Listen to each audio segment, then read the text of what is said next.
Bonjour à tous, bienvenue dans ce live numéro 5 sur le compte We Are Thunder France. C'est Pierre qui vous parle et comme d'habitude, je suis avec Constant. Comment ça va, Constant? Bah ça va bien, écoute, très content de vous retrouver pour ce live. Avant de commencer ce petit live FAQ, donc comme on vous l'a dit, on va prendre toutes vos questions aujourd'hui et on va peut-être voir un petit point avant, vous allez voir. Plusieurs choses à vous rappeler. Déjà, il y a peut-être une semaine et demie, 2 semaines maintenant, on a sorti notre site web, le site web lié au compte FR. Donc si vous n'avez pas vu ça, on vous invite à aller voir. C'est wearethunder.fr. On publie pas mal d'articles, pas mal de news sur OKC. Actuellement, il y a ta rubrique Constant sur les meilleures performances individuelles de l'histoire d'OKC. Ouais. Une performance par jour. Il y a des gros matchs. Il y a des gros matchs. Ça va. Et en dossier, là, un peu plus du lourd, notamment en termes de mots, n'est-ce pas? Des scootings de prospects à la draft qui pourraient intéresser OKC avec le choix 25. J'ai sorti un article sur les guards, Constant a fait les forwards et les big men arrivent normalement mercredi si je me motive à écrire. J'ai toutes les notes, faut que je rédige. Et je vous annonce que j'ai un sacré chouchou, ça se verra assez vite. Mais de toute façon, voilà. Si la moitié de l'article est consacrée à un seul joueur, vous saurez lequel. J'ai écrit que lui. Comme j'ai dit dans le podcast, j'ai écrit que lui et ça fait déjà pas mal de place. Ça fait pas mal de place. Donc d'ailleurs, je vous invite aussi à écouter le podcast qu'on a enregistré la semaine dernière avec Constant sur notre stratégie de l'intersaison sur OKC. Là, c'est un point de vue global sur ce qu'il y a à faire, toutes les questions qu'il y a à l'intersaison, quel joueur il y a à gérer, quel trade on pourrait faire, voilà, toutes ces choses-là. Et voilà, c'est déjà pas mal, hein, ça fait déjà pas mal de news. Donc aujourd'hui live avec vous, on va prendre toutes vos questions. Avant de commencer, Constant, on va discuter un petit peu de cette embauche du coach qu'on attend maintenant depuis un bon moment. Ah voilà, ouais. Pas trop de news en ce moment encore que, il y en a une petite qui est parue. Donc Will Weaver, qui était un des prétendants plus ou moins pour le poste, on a appris qu'il était en quarantaine à OKC, qu'il était revenu d'Australie pour ça. C'est bizarre qu'un coach qui coach en Australie soit en quarantaine au OKC. Il y a peut-être anguille sous roche, bien entendu. Deux questions, est-ce que ça t'inquiète déjà cette absence de news pour le coach et qu'on n'embauche pas, on l'a dit à quelques encablures de la draft maintenant, et est-ce que qu'est-ce que tu penses un peu de ce candidat qui est Will Weaver? Bah, déjà, l'absence de news, ça m'inquiète et ça m'inquiète pas. Ça m'inquiète dans le sens où comme on l'a dit, on est à 10 jours de la draft. Les camps d'entraînement vont rouvrir dans 3 semaines et nous on n'a toujours pas de coach, et hormis cette news qui est sortie un peu de nulle part cette semaine, on n'a pas de news. Tu vois, si je l'ai déjà répété, mais je l'ai déjà dit, mais si on avait une news en disant machin a été interviewé par le Thunder, je me dirais bon bah ok, c'est juste que Sam Presti prend son temps. Là on n'a aucune news, la liste des candidats ça me nuise de plus en plus parce que des candidats potentiels vont signer en tant qu'assistants dans d'autres franchises. Mais de l'autre côté, ça m'inquiète pas parce que je me dis que Sam Presti, c'est ce qu'il fait. J'ai tendance à faire confiance à Sam Presti et je me dis que si ce processus prend autant de temps, c'est pas qu'il est juste en train de se tourner les pouces et qu'il est vraiment en train de, d'une part, d'économiser des sous et de l'autre côté, de réfléchir à quel coach il va prendre. Parce que c'est pas un coach qui va nous faire un an, c'est un coach qui va s'inscrire dans la durée. Ok, si. Après, concernant le profil de Will Weaver, c'est un profil que ni toi ni moi n'avions envisagé au départ. On l'avait pas cité parmi nos candidats. Ouais. Je pense que même les insiders d'OKC étaient pas spécialement au fait de lui. Et il y a quelques articles qui sont sortis, dont un principal qui est sorti au moment où son annonce a été faite, où c'est un coach sur lequel il y a des qualités, il y a des défauts, je te laisserai peut-être en parler un peu plus, mais c'est un coach qui a beaucoup de ressemblances avec Billy Donovan, c'est-à-dire beaucoup de ressemblances dans le sens même qualité, dans le sens même défaut. Mais après, ce qu'on reprochait à Billy Donovan, est-ce qu'on pourra le reprocher à Will Weaver, sachant qu'on rentre dans une optique de reconstruction? Je sais pas. C'est quelque chose qu'on avait parlé, ça, le fait qu'on arrive dans une reconstruction, qu'on cherche un coach qui est susceptible de faire progresser les jeunes, de les faire jouer, de les faire prendre confiance, et quand ça, Billy Donovan n'était pas si scandaleux, loin de là, que c'était plus en play-off et dans les adaptations, dans les rotations aussi parfois que ce qui lui était reproché, on l'a vu notamment lors des derniers play-offs.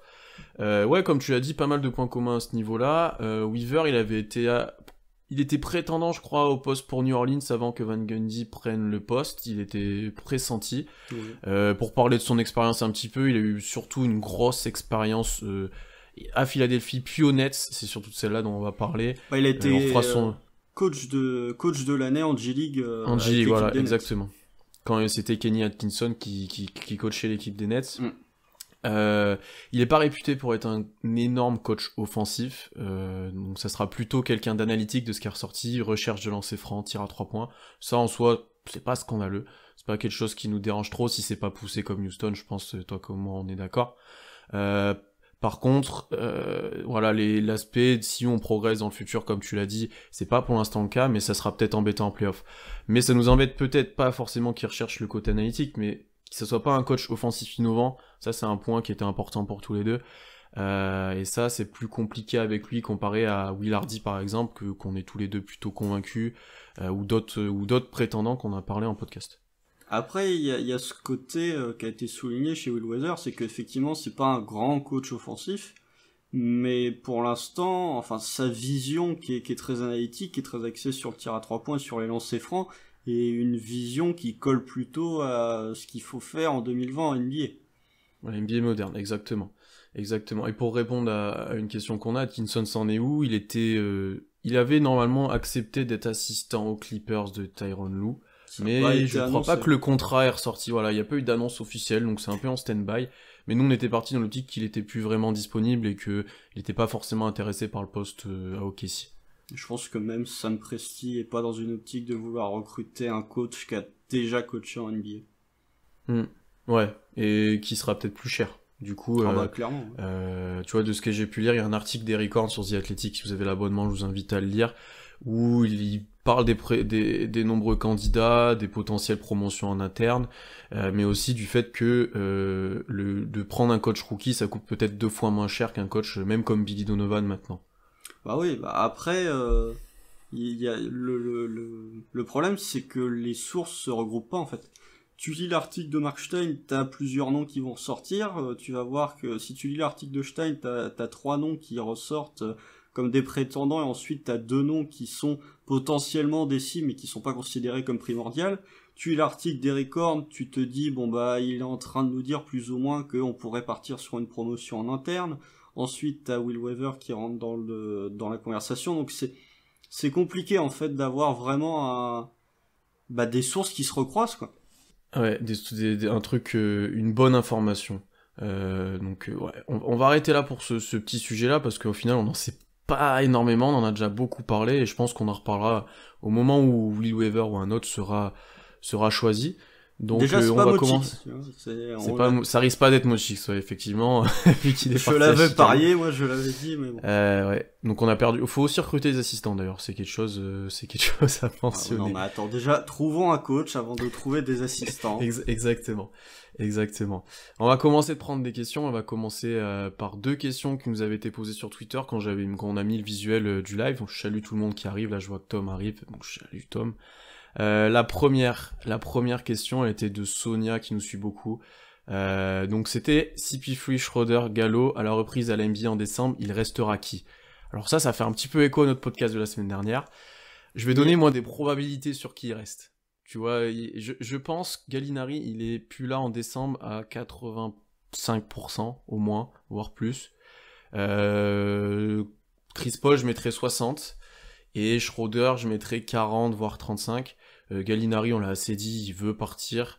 Ça semble fait, presque. Il choisit, je pense, juste l'équipe où il veut aller et qui est prêt à mettre un petit peu d'argent sur lui, qui est capable aussi de peut-être faire un sign and trade si c'est obligé en termes de salaire.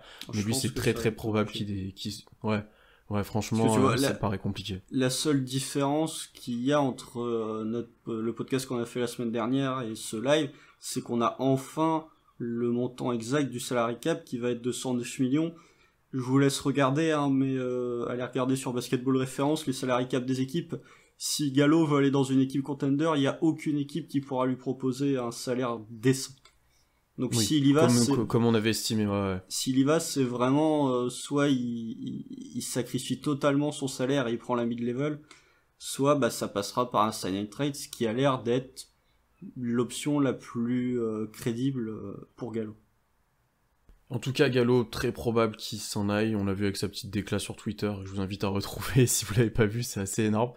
Chris Paul, moi je mets que 60 entre guillemets parce que le trade est assez compliqué à mettre en place et qu'au final, comme j'ai pu le dire la semaine dernière, il n'y a rien qui est vraiment pressé, on va dire.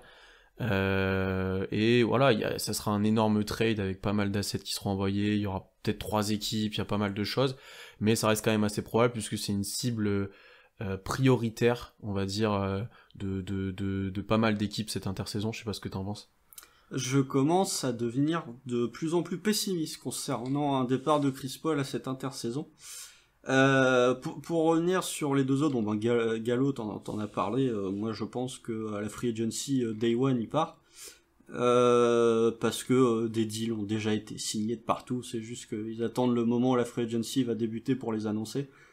Dennis Schroeder, en fait, je pense qu'il y a un inversement qui se fait. Je pensais que Dennis Schroeder était potentiellement des trois le joueur qui avait le plus de chances de rester à OKC et d'être encore là le 22 décembre, comparé à Chris Paul. Et je pense que plus les jours avancent, plus les infos sortent ou ne sortent pas concernant Chris Paul, plus je pense que le soir de la draft ou aux alentours de la draft, Dennis Schroeder peut vraiment se retrouver dans des conversations de trade. Je sais pas s'il va être tradé, mais je pense qu'il y a beaucoup d'équipes, comme l'a rapporté Zach Lowe, il y a beaucoup d'équipes qui vont prendre leur téléphone et qui vont demander à Sam Presti si Dennis Schroeder est potentiellement disponible, là où j'y crois de moins en moins concernant Chris Paul. Parce que il y a moins de rumeurs. Bah même parce que les sources, enfin les équipes qui étaient ciblées, qui étaient citées comme les potentielles équipes étant intéressées par Chris Paul, ne le sont pas pour l'instant. T'as le problème Zach Lowe l'a dit en même temps qu'il parlait de Dennis Schroeder. Il n'y a aucune conversation entre Milwaukee et OKC concernant Chris Paul. Les Knicks, c'est toujours les Knicks, donc on sait pas ce qu'ils vont faire. Philadelphie, s'ils se mettent à rêver à James Harden, ils vont peut-être pas avoir envie de trader pour Chris Paul.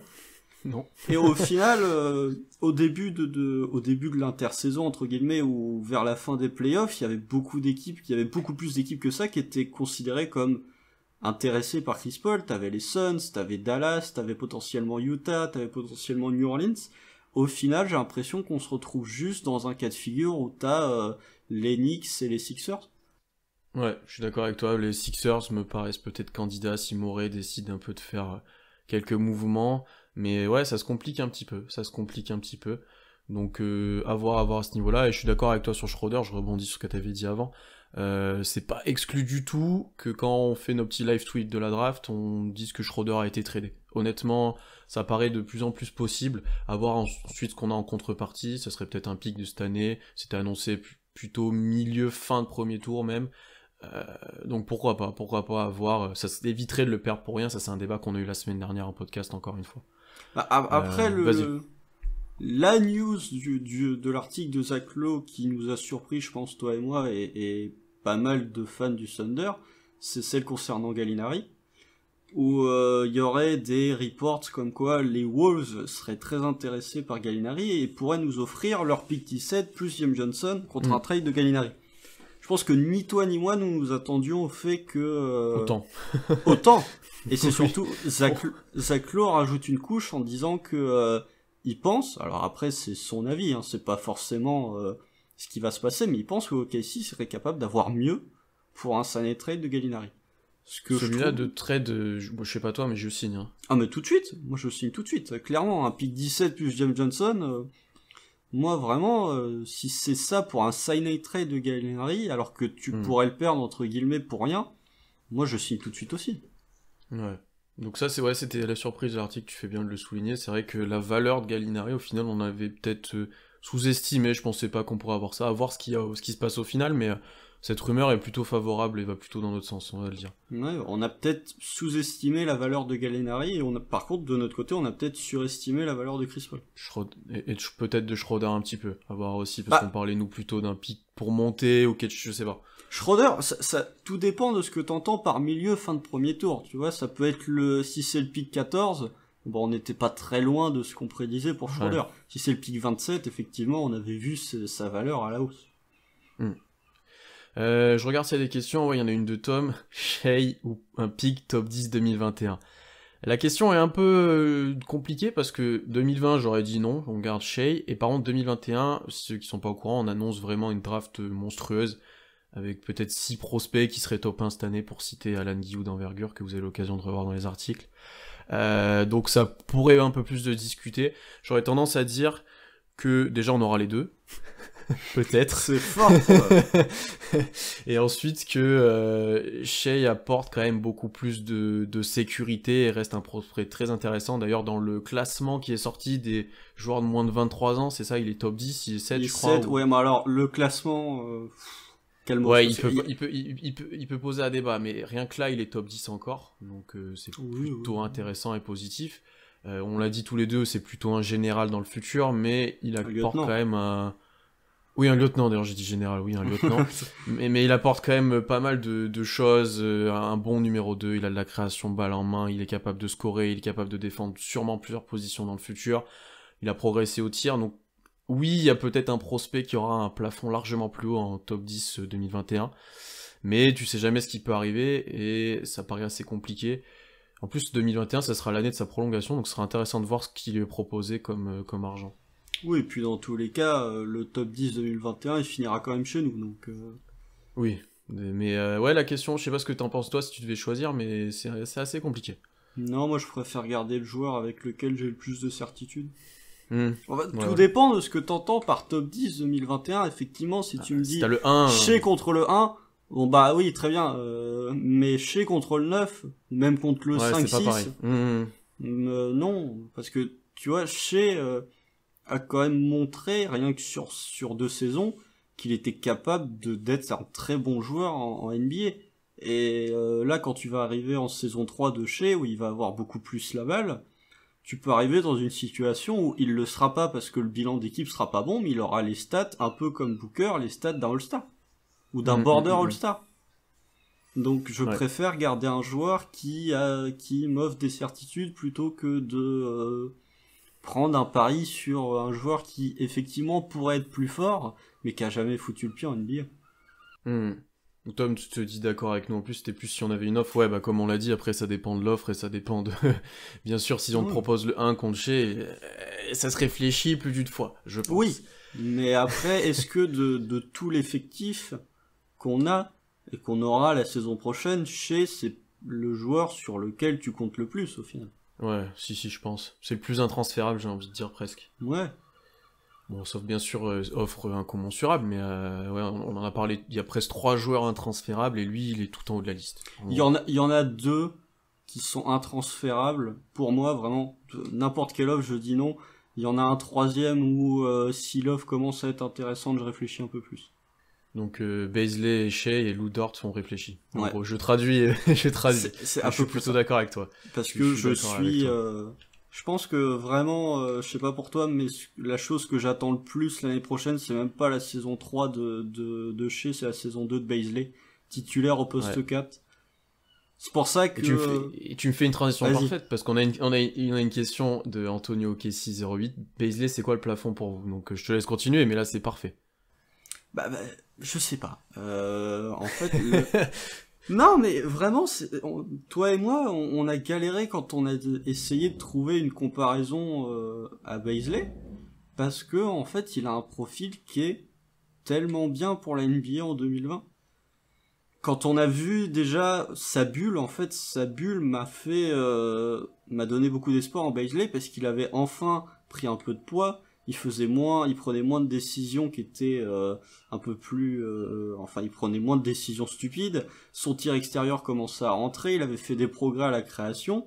Donc vraiment, ce que j'ai vu de Bazley me donne beaucoup d'espoir en lui. Après, son plafond, je sais pas. Est-ce qu'il a le potentiel pour être un joueur, entre guillemets, pas loin d'être All-Star? Je pense pas. Je pense que Bazley, dans ses meilleures années, ça peut être un joueur qui peut tourner, je sais pas moi, en 19-7-3, tu vois. Ouais, ça serait intéressant de voir. Après, tu vois, moi, avant la bulle, j'étais optimiste sur ses capacités de création et de drive, Et après, comme tu l'as dit, il a progressé dans ses prises de décision dans la bulle, mais c'est aussi lié à son tir, parce qu'il a été à un super pourcentage pendant toute la reprise de la NBA. Et au final, c'est presque sur ça qu'on n'a pas le plus de certitude, mais tu te dis, il a le plus progressé et qu'il peut encore plus progresser. Je pense qu'à un moment, il était pas loin de 40% à 3 points sur la fin de saison Je crois qu'il est à régulière, ou quelque chose comme ça. 50% sur le, Ouais, mais 50% à 3 points sur la série contre les Rockets. sur la série, donc il a vraiment mis dedans, et en plus il a pris pas forcément que des tirs en spot-up, mais ça vient aussi d'une petite relocalisation aussi des tirs qu'il prenait, moins à 0, plus dans l'axe où il était beaucoup plus efficace. Après, j'ai envie de dire, son plafond, c'est là où son physique et son adresse l'amènera. On le sait que son physique un peu de s'étoffer, ça l'a gêné, notamment sur les premiers mois, je pense, de la saison. Il a progressé petit à petit, s'est adapté. Son tir, au début, c'était compliqué, il a progressé aussi. Et là, je pense qu'on a des bons espoirs vis-à-vis de lui. Lui aussi, d'ailleurs, il est dans ce top des joueurs de moins de 23 ans. Ouais, très bas, mais il est mentionné. Il ferme le top. Ouais. Tu vois, par exemple, Bleacher Report met Bazley derrière Lou Dort. Ce qui pour nous est pas vraiment normal. Peut-être actuellement, Lou Dort a une valeur plus grande, on l'a vu peut-être en playoff, mais parce sur le plafond, il n'y a pas photo. T'as l'assurance d'avoir un des meilleurs défenseurs extérieurs sur les prochaines années avec Dort, mais en attaque, ça restera toujours un peu frustrant. À moins que vraiment il se développe, et là, dans ce cas-là, bon bah, tant mieux, hein. Mais c'est intéressant parce qu'on l'a vu aussi un peu plus balle en main en 4, on l'a vu small ball 5 parfois. C'est intriguant comme profil et j'ai hâte de voir comment il va être utilisé l'année prochaine où on aura un effectif beaucoup moins dense, si son temps de jeu va augmenter et il aura un rôle beaucoup plus développé, je pense. On a quelques réactions, il peut être comme Giannis, comme personne, c'est ça qui est perturbant. Oui, c'est vrai. Je pense qu'il peut aussi burst. Ça me paraît improbable maintenant, il a déjà montré quelques trucs, mais j'irai pas jusqu'à Giannis et j'irai pas jusqu'au bust complet, tu vois. Il a quand même pas ni l'envergure. Après, Giannis, quand il arrive en NBA, c'était pas Giannis. Il était tout fin. Ouais, il était tout fin. Oui. J'ai revu des images de l'évolution physique, c'est assez incroyable. Mais ouais. Tom qui nous dit Gordon Light avec du playmaking. Je pense Aaron Gordon avec du playmaking en plus maigre. Je le vois moins aérien. Aaron Gordon avec un QI basket du coup. Mais et peut-être un meilleur tir du coup, parce qu'Aaron Gordon n'a pas confirmé des progrès qu'il a pu montrer sur ses premières années au tir. Donc, puis, je sais pas si c'est vraiment le même profil, parce que Aaron Gordon, c'est pas vraiment un créateur pour les autres. Là où Bazley, j'ai l'impression, va être capable de, pas non plus d'être un Draymond Green niveau création, mais capable quand même de donner la passe au bon moment quand il faut. Moi j'aimais bien Lamar Odom, j'aimais bien comparer. Est-ce qu'on s'y dirige vers ça ou pas? Je sais pas. Parce que faudrait que je revoie pas mal d'images de Lamar Odom, mais dans mes souvenirs. Après c'est ce côté gaucher aussi qui fait. Après, Lamar Odom jouait dans une époque différente en NBA. Tu vois, Lamar Odom, tu le lâches dans la NBA 2020, je pense qu'il prend beaucoup plus de tirs à 3 points que le Lamar Odom de l'époque. Ouais. Mais si c'est ça, effectivement, moi je suis très content. On a aussi un Isaac du Magic perso. Ah, j'aime moins, parce que Isaac, très long, énorme défenseur, d'ailleurs qui vit par ça, et qui est peut-être beaucoup moins compétent en attaque, je pense, beaucoup moins complet, au moins dans le profil, à terme. Ouais, et puis donc, je pense que Bazley doit être moins grand, je pense. Oui, et beaucoup moins long, parce qu'Isaac, je crois que c'est les bras long, surtout qui sont... Ah, les bras, Jonathan Isaac, oui, effectivement, il y a une belle envergure. Non, pour conclure un peu ce passage Bazley, c'est vraiment l'année 2, on l'attend vraiment, peut-être encore plus que l'année 3 de Shai, peut-être encore plus que d'autres choses, c'est vraiment, on a envie de voir ce qu'il va donner. Gallinari va s'en aller, comme on l'a dit sûrement, il sera probablement titulaire au poste 4, selon qui on draft, qui on a via les trades, mais c'est très probable. C'est pour ça que dans les trades qui sont proposés, ou que je vois circuler sur Twitter, moi je veux... Ni à la draft, ni au niveau des trades, je vais récupérer un poste 4. Parce que vraiment, tu vois, on parlait en podcast en disant on drafte pas au poste 2. Moi, j'ai pas non plus envie de récupérer, si on trade Chris Paul par exemple, ou si on trade Schroeder, ou dans un sign trade de Gallinari, moi j'ai pas envie de récupérer un poste 4 parce que vraiment je veux la saison prochaine que Bazley soit titulaire, avec un 5 potentiellement qui peut être intéressant, mais pas avec quelqu'un qui freinera sa progression. Et qui lui mangera du temps. Si c'est un role player ou qui décide peu de minutes, par exemple James Johnson, comme on l'a cité, il peut dépanner au poste 4, mais il sera pas compromettant pour Bazley. Voilà, c'est pas Kyle Kuzma. Oui, ou là tu dois faire jouer des minutes, tu dois faire quelque chose, je suis d'accord. Voilà. Alors, on a encore des questions. On a Tayshaun Prince avec un petit shoot et du handle. Prince shootait, peut-être pas d'aussi loin, mais il shootait un petit peu quand même, Tayshaun Prince. Oh, il avait du shoot, Tayshaun Prince. Oui, mais ouais, un petit peu dans ce côté longiligne. Baisley est plus un 4-5, là où Tayshaun Prince était plus un 3-4. 3. Ouais. Et ensuite, Baisley un plafond plus haut en défense ou en attaque. Pour moi, en attaque, parce que je pense que ça sera un défenseur décent, correct sur l'homme, avec un bon timing au rebond ou au contre, mais il sera jamais élite. Par contre, offensivement, il peut devenir très complet, une vraie arme qui est capable de presque tout faire, j'ai envie de dire. S'il explose moins au contact quand il va au drive, en attaque, il peut devenir très sérieux. Ouais. Donc plutôt offensivement, je pense qu'on est d'accord tous les deux là-dessus. N'hésitez pas à poser d'autres questions sur d'autres sujets. J'en avais une autre en réserve. C'est une question de Kevo. Allons-nous tout faire pour monter à la draft cette année? Ça, c'est un de nos sujets favoris, je pense, toi et moi. Je te laisse commencer, vas-y. Est-ce qu'on va tout faire pour monter à la draft cette année? Pour monter à la draft, ouais. Ça dépend de ce que tu entends par monter. Tu montes jusqu'à où? Est-ce que tu vas récupérer un pic dans le top 10 ou est-ce que tu essayes de monter entre 10 et 20? Je pense pas qu'on fera tout pour monter à la draft. Pour répondre un petit peu, déjà je vous invite à écouter le dernier podcast d'Envergure qui parle un peu de ça et qui parle du Thunder justement sur ça, qui cite comme équipe des playoffs l'année dernière qui serait susceptible d'être intéressé pour monter dans le top 10. En fait, si on monte, je pense pas qu'on va chercher à monter, ça sera une montée parce qu'on trade un joueur et que la conséquence c'est qu'on a récupéré un pick plus haut. Je pense pas qu'on cherche à monter, surtout à cette draft, comparé à celle de l'année prochaine par exemple où il y a des monstres. Cette année, il y en a un peu moins, on le voit, rien que si vous suivez la mock draft QI Basket qu'on participe tous les deux, il y a des choix dans le top 10 qu'on comprend ou pas, ça change tout le temps, et par exemple la Melo est hors top 5, des fois il est premier. Donc en fait, il y a très peu de certitude sur le début de la draft. Et il n'y a pas de prospect qui finit vraiment très haut au-dessus des autres. Donc ça nous paraît pas être la draft idéale pour tout faire pour monter. Par exemple, envoyer des futurs picks et un package pour avoir un choix dans le top 5, ça nous paraît pas être la bonne année, et s'il n'y a pas d'urgence non plus. Par contre, en conséquence d'un trade des joueurs qu'on a cités auparavant, oui là, on pourrait peut-être monter, mais ça m'étonnerait qu'on arrive dans le top 10. Après, sur cette draft, on en a déjà parlé tous les deux, mais je trouve que cette draft, effectivement, au niveau des superstars franchise players, est pas folle. Par contre, si tu commences à t'intéresser un peu plus à ce qu'il y a après le top 10, je trouve que c'est une draft qui est plutôt intéressante, parce que tu peux te retrouver avec des joueurs qui certes seront pas des superstars, mais qui seront des role players très intéressants. Et je suis le premier à le dire, à le répéter, dans une reconstruction, c'est bien d'avoir du star talent, mais c'est aussi bien d'avoir des role players qui, au moment où tu ajouteras ta superstar, quand tu finiras très haut dans la loterie, qui sont déjà là en fait.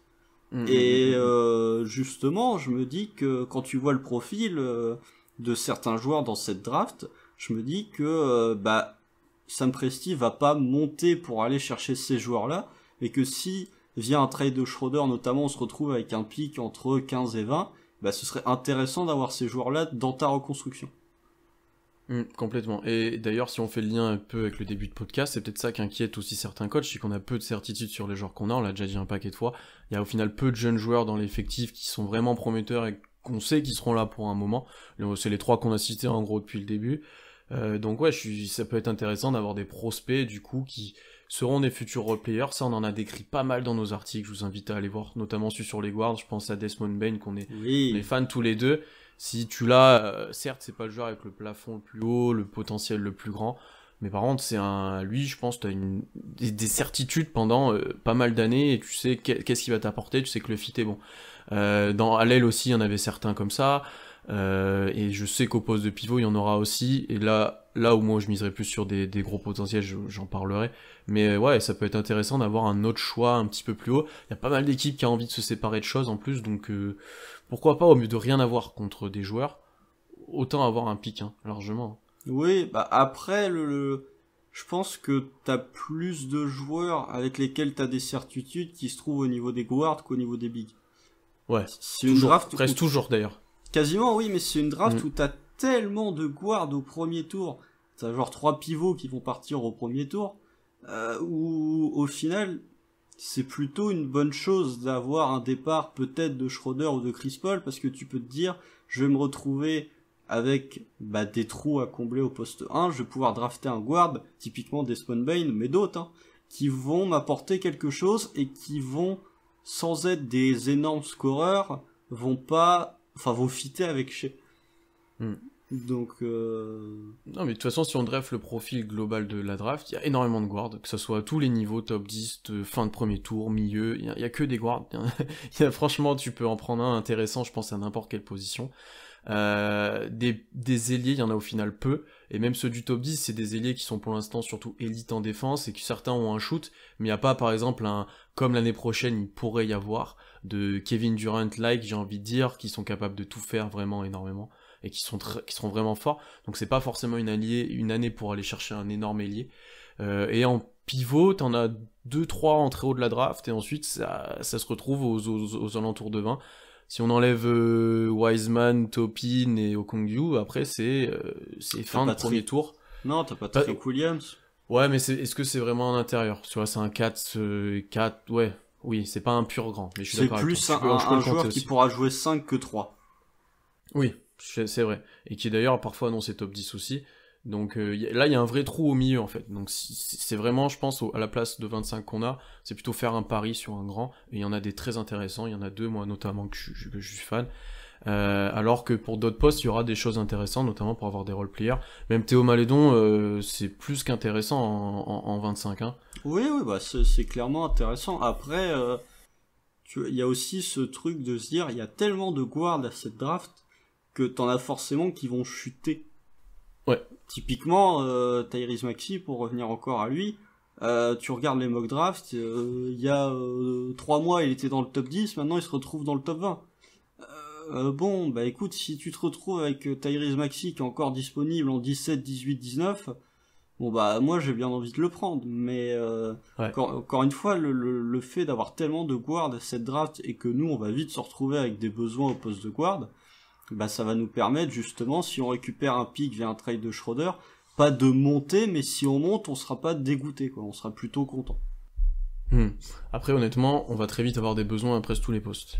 Que ce soit des ailiers, des guards ou un grand, on l'a dit tous les deux, hein, à part Shea qui est peut-être le poste 2 verrouillé et Bazley le poste 4 verrouillé, on peut prendre des ailiers, on peut prendre des meneurs, on peut prendre des grands. Et même Dort, que nous on aime bien, on est d'accord sur un point, c'est qu'il sera plutôt en sortie de banc, au poste 2 bien, voire 3.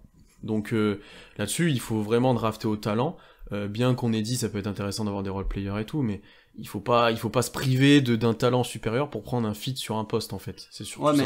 Après, mais justement, c'est là tout l'intérêt de récupérer un pick avec un trade de Schroeder, parce que tu peux te dire, bon bah je fais un pick où j'ai un joueur avec des certitudes, et je me fais un autre pick où je prends un joueur qui pour le coup a un potentiel intéressant, mais qui pour l'instant montre pas grand chose. Ouais. Après c'est comment t'évalues, hein, parce que par exemple on dit que Bane il y a des certitudes, mais au final si t'évalues qu'à terme il sera meilleur qu'un joueur où tu te dis lui il a un plus gros potentiel, mais il l'aura peut-être jamais, ben c'est Bane qui a plus de potentiel, qui est plus intéressant même au talent en fait. Au final Bane, les deux seuls trucs qu'on lui reproche, quasiment le seul truc qu'on lui reproche, c'est qu'il a 22 ans. Ouais, un peu manque de physique, c'est son petit truc, mais ouais c'est son âge. C'est son âge.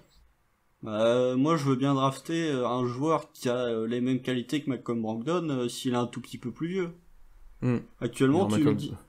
Brogdon c'est l'exemple même de ça d'ailleurs. Hein. Bah oui, c'est typiquement. C'est le joueur qui est drafté au 2e tour parce qu'il est un peu vieux et qui au final est un joueur que toutes les équipes NBA voudraient avoir tellement il fait jamais d'erreur. Mais là typiquement on me dit t'as le choix entre Desmond Bane et Jaden McDaniels, où t'as d'un côté un joueur avec des certitudes et un joueur qui a plein de potentiel. Je pense que je vais partir sur Bane. Ouais, je suis d'accord avec toi. Puis en plus, toi et moi, on n'est pas forcément fan de McDaniels. Non, mais même ton pivot là que vous allez lire et qui shoot partout, effectivement, il a du talent, mais j'ai quand même des gros doutes sur sa capacité de 1 physiquement et sur sa capacité à tenir dans une défense NBA. Ah oui, mais lui pour le coup, c'est un gros risque, c'est un gros pari. Par contre, je préfère ce risque-là à celui de McDaniels. Parce qu'au moins, si ça marche pas, t'auras tenté, et lui, tu sais que t'auras tout ou rien, en fait, j'ai envie de dire. T'auras pas de milieu au McDaniels, tu sais jamais trop, est-ce qu'il faut encore le faire jouer et tout. Et je pense que lui, si ça marche par contre, Pokusevski, il est vraiment fort. C'est Porzingis, en fait, que t'as drafté en 25. C'est pour ça que, moi, en fait, c'est le bon pari et le mauvais pari. C'est jusqu'où ça peut aller. Est-ce que nous, on peut se permettre de louper des drafts? Honnêtement, Celle-là, on peut se permettre de la louper hein, sur un profil. C'est toujours pénible, mais tu peux te permettre de la louper. On joue pas sur celle-là. Donc, tu vois, c'est pour ça que moi, ce joueur-là me tente beaucoup. Après, tu peux te dire aussi, justement, c'est tout l'intérêt d'avoir 125 pics de draft sur les 15 prochaines années. C'est que l'année prochaine, il y a le pic de Houston, le pic de Miami et le nôtre. Bon bah tu peux te dire, t'as plus de chances, entre guillemets, plus t'as de pics, plus t'as de chances de tomber potentiellement sur un style. Concrètement, ces 3 pics-là, si on parle pour 2021, le nôtre risque d'être top 10, honnêtement, parce qu'on on en parlera dans les previews, mais on sera pas loin des dernières places de l'Ouest, c'est presque certain, surtout si Chris Paul est tradé, etc. Par contre, celui de Miami et de Houston, je pense qu'il sera plutôt d'entre 20-30, mais tu peux faire quelque chose avec. Miami, puisqu'ils ont décidé... Miami, en fait, bon, alors moi je suis pas le plus grand fan du hit, donc je suis peut-être pas le mieux placé pour en parler. Mais vu que Miami, ils sont dans une optique de... On recrute quasiment personne cet été, parce qu'on veut se garder du cap pour signer Giannis, pour trader Bradley Beal, Oladipo, Steph Curry et tout ce que tu veux. Mais ils peuvent se retrouver dans une situation où, comme cette année, en fait, ils finissent 5e de l'Est et ils se retrouvent avec le 19e ou le 20e pick. 20 je crois, ouais. Ouais. Donc au final, on dit Miami, waouh, qu'est-ce qu'ils ont été forts parce qu'ils sont allés en finale NBA, mais Miami c'est quand même un pic dans le top 20. Oui, Miami, qui a beaucoup profité de la bulle, Miami. Et en plus, la saison prochaine, tu te dis, il y a Philly qui va forcément être meilleur, il y a les Nets qui vont revenir aussi. Donc est-ce que au final, le pic de Miami peut pas être limite plus bas que ce qui sera cette année? Ou plus haut, selon comment tu juges. Oui, selon comment on voit. Non, mais ça sera intéressant de voir nos previews quand on fait nos classements, mais effectivement, celui de Miami ne sera peut-être pas si bas que ça. J'ai envie de dire, ils seront compétitifs, hein, mais ils seront pas premiers à l'Est pour moi, ils seront peut-être même pas top 3, je pense, hein. Tu vois, si je devrais dire maintenant, entre Milwaukee, Boston, les Nets, même Philadelphie, si Morey fait quelques mouvements, enfin t'as toujours Toronto. Il y a Toronto, ouais, c'est pas exclu de les voir comme cette année en fait 4-5 et qu'ils aient un pic presque top 20. Donc ouais, effectivement, mais là ça sera peut-être intéressant de faire un package et qu'on ait 2 pics, j'ai envie de dire élite sur cette année qui est considérée comme une des meilleures et de tenter cette année-là, sachant qu'on aurait eu une année, on va dire à blanc, une année de l'année prochaine, on va dire une année 0. Et l'année prochaine, peut-être le début, justement, des grands travaux, j'ai envie de dire. Bah, après, la saison prochaine, c'est plus une année 1 qu'une année 0. Parce que... En fait, ça dépend ce que tu fais. Ça dépend qui y a encore, quoi. Je pense que cette année, c'était l'année 0. Là, c'était l'année, entre guillemets, un peu dans une bulle où tu t'es retrouvé à aller en play-off alors que t'espérais rien. Là, cette année, que ce soit par le fait qu'on va avoir un nouveau coach beaucoup plus inexpérimenté, par le fait que tu vas forcément perdre au moins Gallinari et peut-être potentiellement ou Schroeder et Chris Paul, tu vas forcément être moins bon. Pour moi, tant qu'on n'a pas tradé Chris Paul, on n'est pas encore dans la reconstruction. Parce que il te fera gagner des matchs, en fait, tout simplement. Lui, vraiment, il fera une équipe de toi il fera de toi une équipe presque compétitive. Et l'année dernière, est-ce que c'est une année 0 vraiment? Parce que on est à la bataille pour l'avantage du terrain à l'ouest. Oui, mais c'est une saison miraculeuse. Oui, voilà, mais au final, on est à une possession d'un deuxième tour de playoff. Si ça, c'est de l'année 0 de construction. Oui, mais c'est de l'année 0.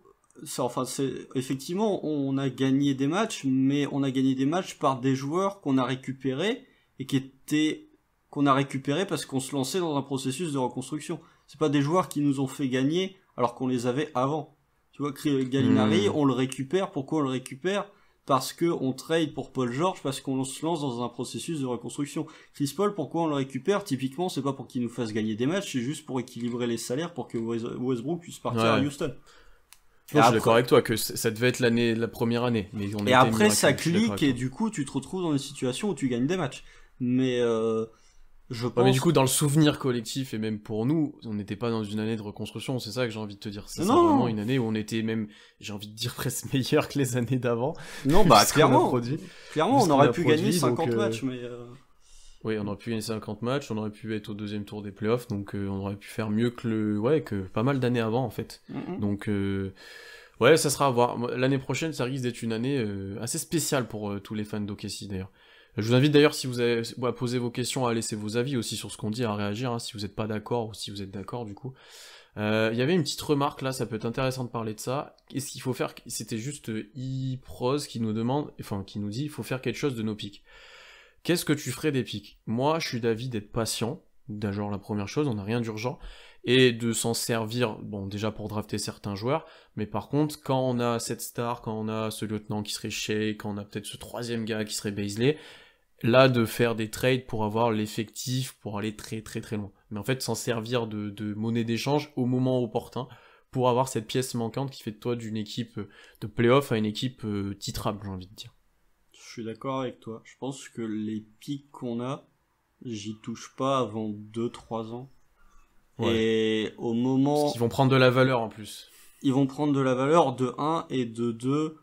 J'attends d'avoir mes pièces pour la reconstruction. Et c'est vraiment c'est un gâteau. Tu construis ton gâteau avec des roleplayers. Et ensuite, la cerise, tu la rajoutes au moment où, quand t'as une superstar qui sera mécontente, t'arrives dans cette équipe et tu dis, nous, on a ça comme pick, on a ça comme jeune. Puisque, de toute façon, on n'aura pas de joueurs de superstars qui signeront via Free Agency à OKC. Ça n'arrivera pas. Faut pas se voir la face, ouais.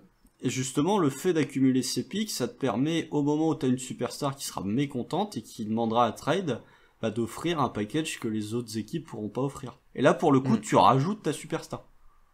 On se met en situation, en fait, il faut se mettre dans une position où cet été, on ferait une grosse offre pour Bradley Beal. En gros. C'est ça.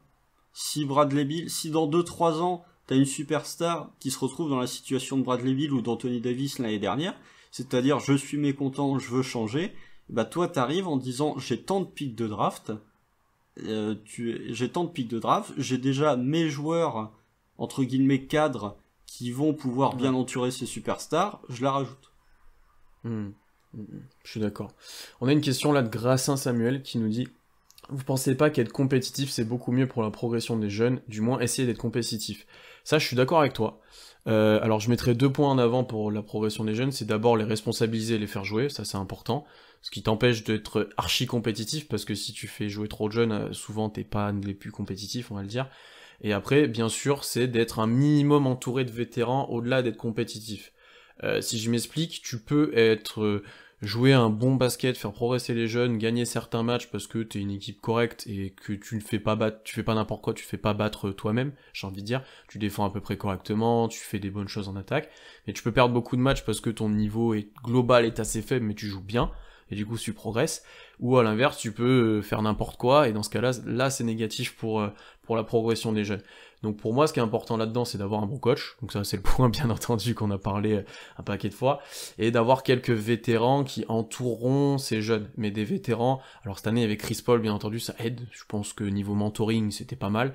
Mais par exemple, un Steven Adams, ça, c'est un débat qu'on a eu. C'est pas inintéressant de l'avoir dans un effectif, en termes de culture, en termes de travail, en termes, voilà, de ce qu'il peut faire sur un terrain. C'est pas le plus technique, pas le plus machin. Mais mentalement, je pense que c'est quelqu'un qui aidera. Et il faut avoir ce type de vétéran, je pense, pour que ton équipe soit un minimum compétitif d'abord, et ensuite pour aider les jeunes.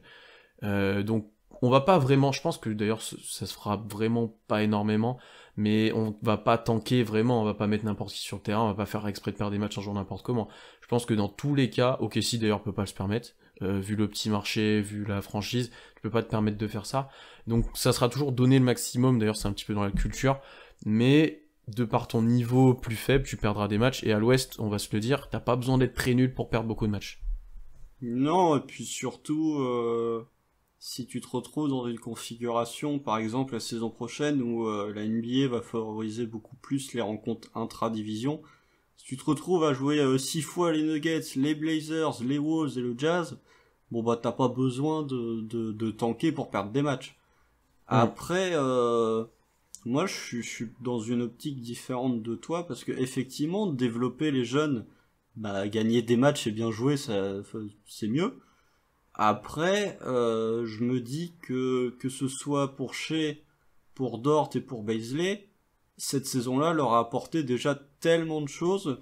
Ouais. Ils sont allés en playoff, ils ont joué un Game 7, ça leur a apporté tellement de choses que je me dis que 1 ou 2 années, c'est un peu, 2 ou 3 années, où c'est pas terrible, ça peut pas non plus... Enfin, je veux dire, Devin Booker, ça fait combien d'années qu'à Phoenix, c'est le bordel, et qu'il a quand même réussi à progresser. Oui, mais c'est encore plus frustrant, parce que tu te dis, s'il il aurait vraiment un bon groupe, il serait vraiment Oui, mais là, il a son bon groupe.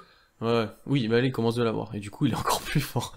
Tu vois, donc, je me dis que tu peux te retrouver dans une situation où, effectivement, tu perds des matchs, mais je pense pas que ce soit si négatif que ça. Après, faut pas tanker comme Saminki, mais tu peux te retrouver dans une situation où tu finis en TP nultième ou dernier de la NBA au niveau du bilan, sans pour autant livrer un contenu qui est affreux.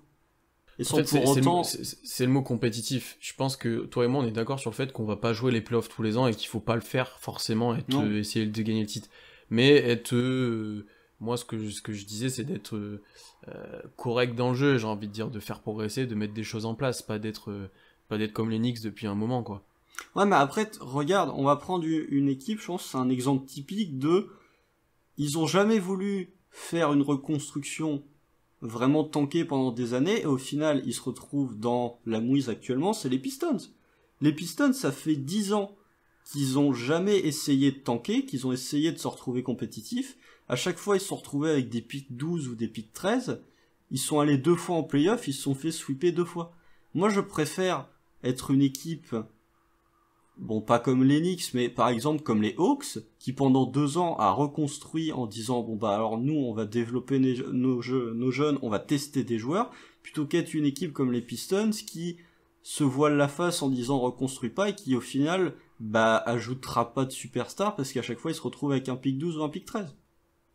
Non, je suis d'accord. Après, là, par exemple, les Pistons, l'année prochaine, ils repartent sur un nouveau départ. Il y a des jeunes qui vont avoir des responsabilités et qui seront quand même plutôt bien entourés, hein, parce que t'as encore un Blake Griffin dans l'effectif, en vétéran, c'est bien, mais il y aura des responsabilités pour Wood, par exemple, etc. Mais je pense pas qu'ils feront n'importe quoi. Vont pas tanker, en fait. Ils vont juste être nuls. Oui, mais c'est pas tanker. Ils ont enfin accepté le fait que leur reconstruction passait par la draft.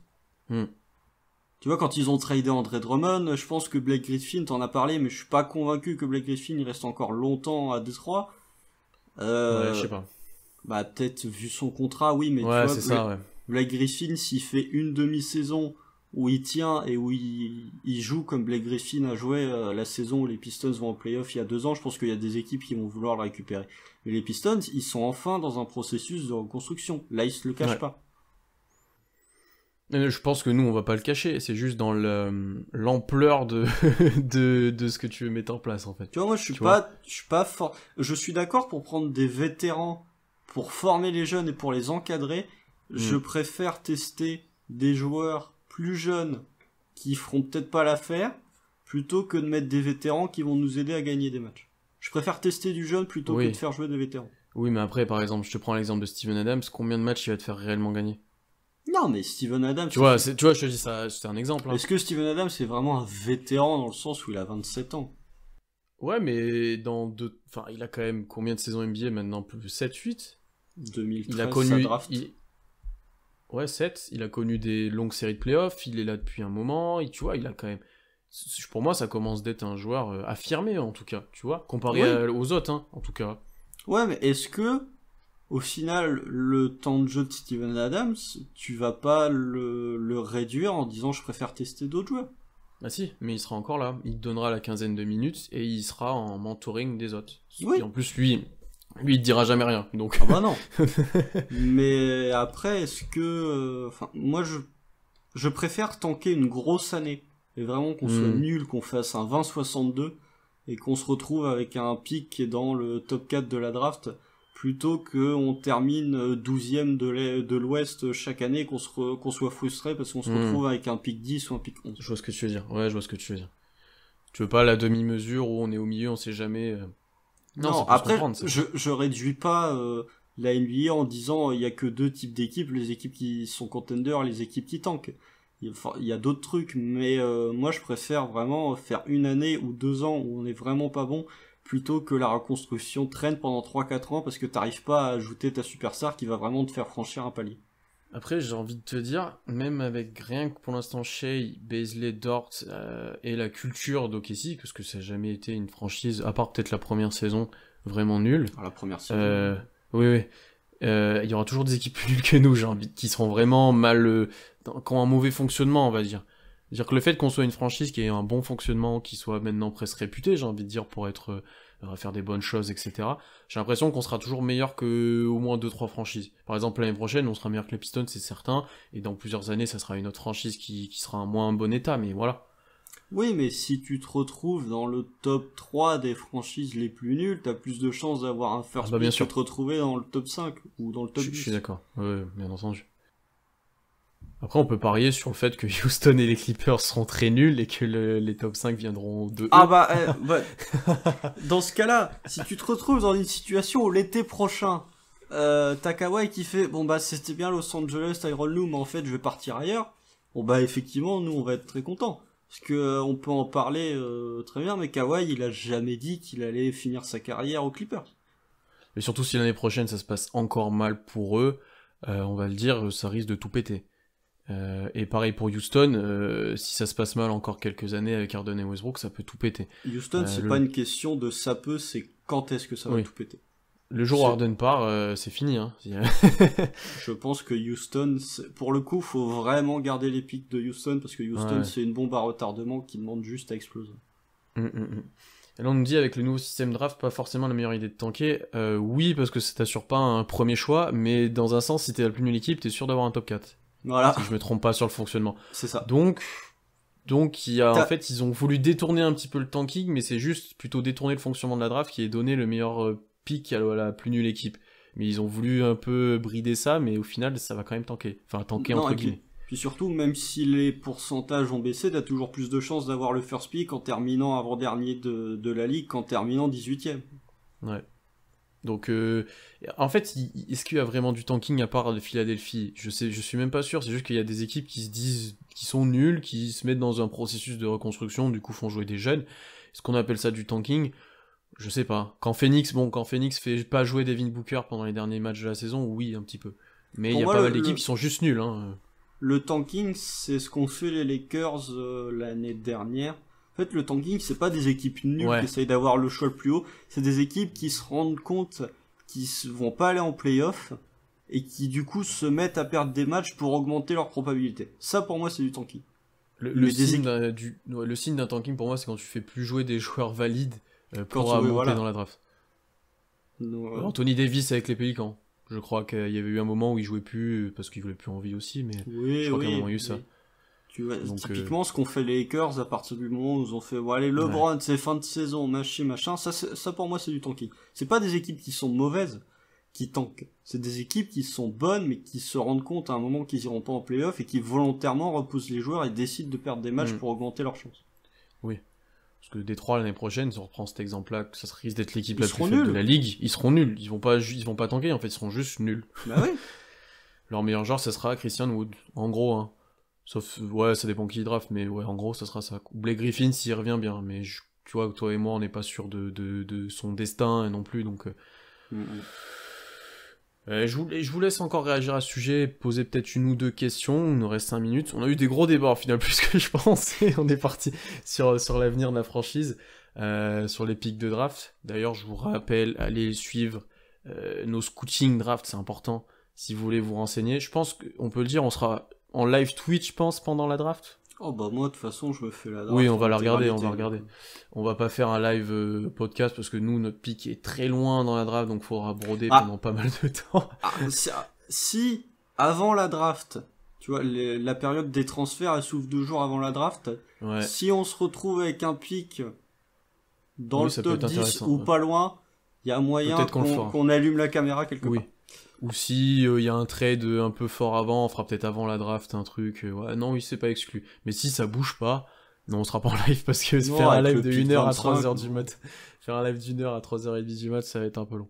Et en plus, il y a pas mal de médias qui feront un live. Il y a Trash Talk, il y a Trash Talk, il y a First Team avec envergure, Bein fera aussi des choses, donc il y aura pas mal de choses à suivre pour ça. Est-ce que vous ferez le second tour ? Ça dépend de l'heure. Parce que notre second tour est loin aussi. On est 51, 52. Ouais. On va faire le premier, c'est sûr. Le premier, oui, sûr et certain.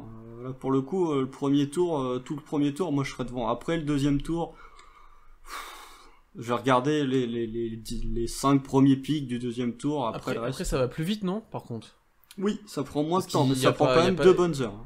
Mais il n'y a pas Silver qui se lève pour aller au truc et tout, non, c'est direct, je crois. Non, il y a moins de... Les équipes ont moins Il de y a temps, moins de temps. pour choisir leur pic Ah, ok. qu'au premier tour.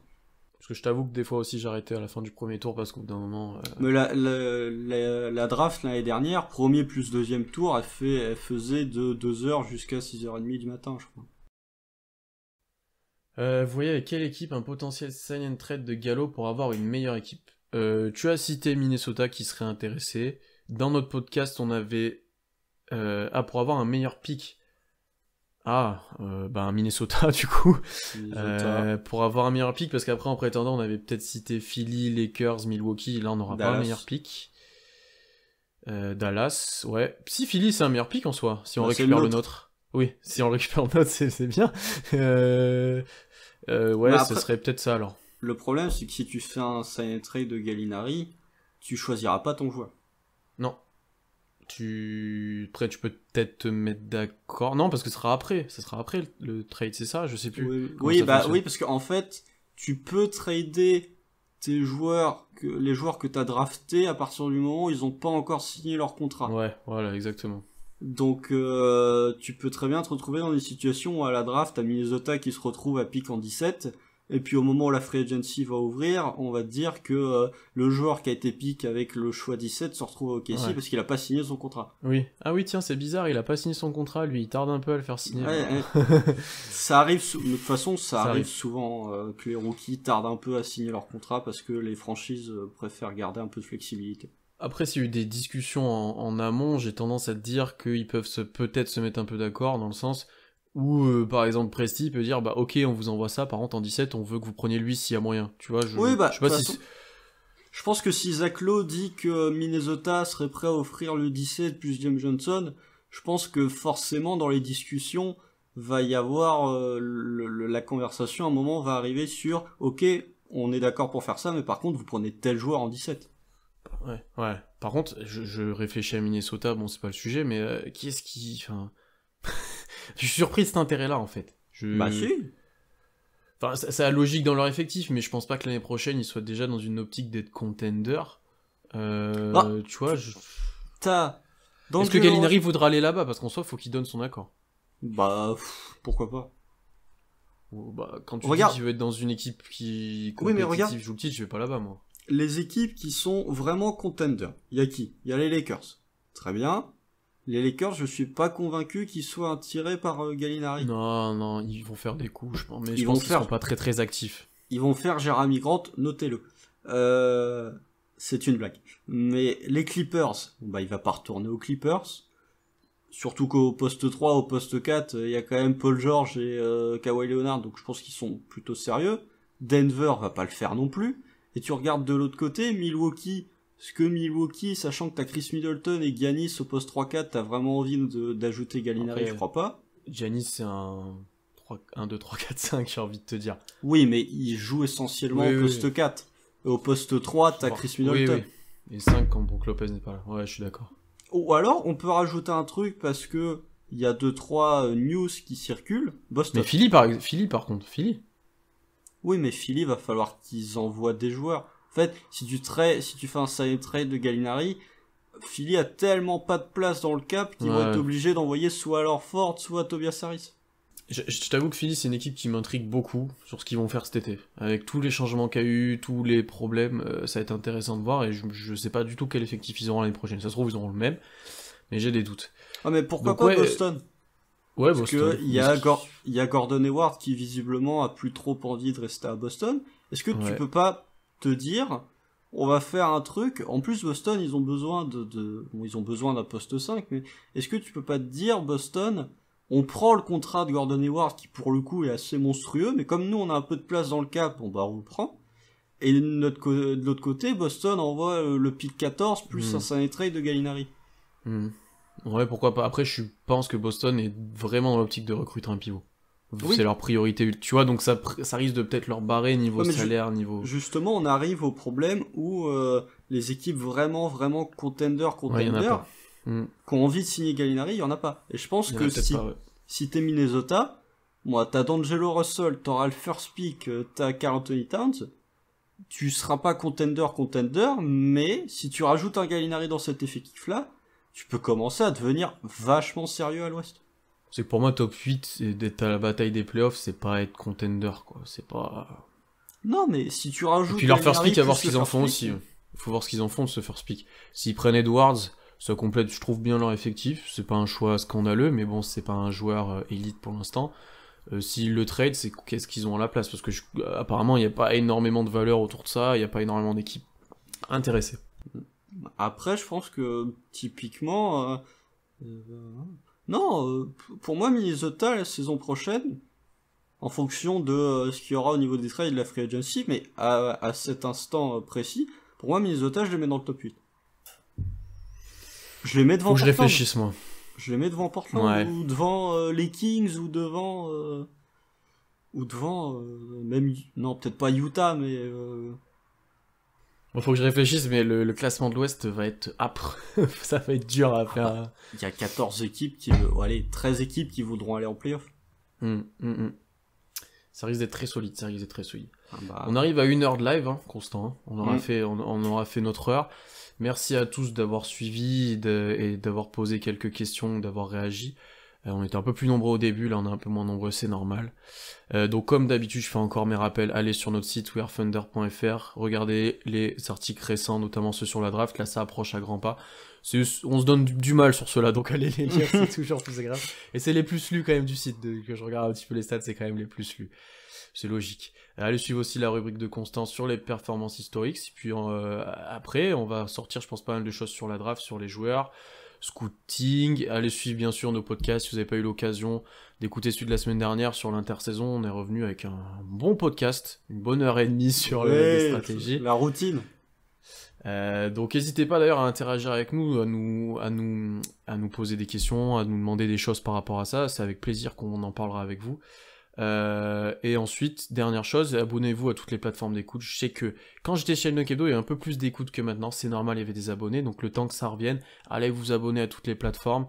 Ensuite, n'hésitez pas à noter, notamment sur Apple Podcast, mettre 5 étoiles, ça fait monter dans le classement et plus de gens verront.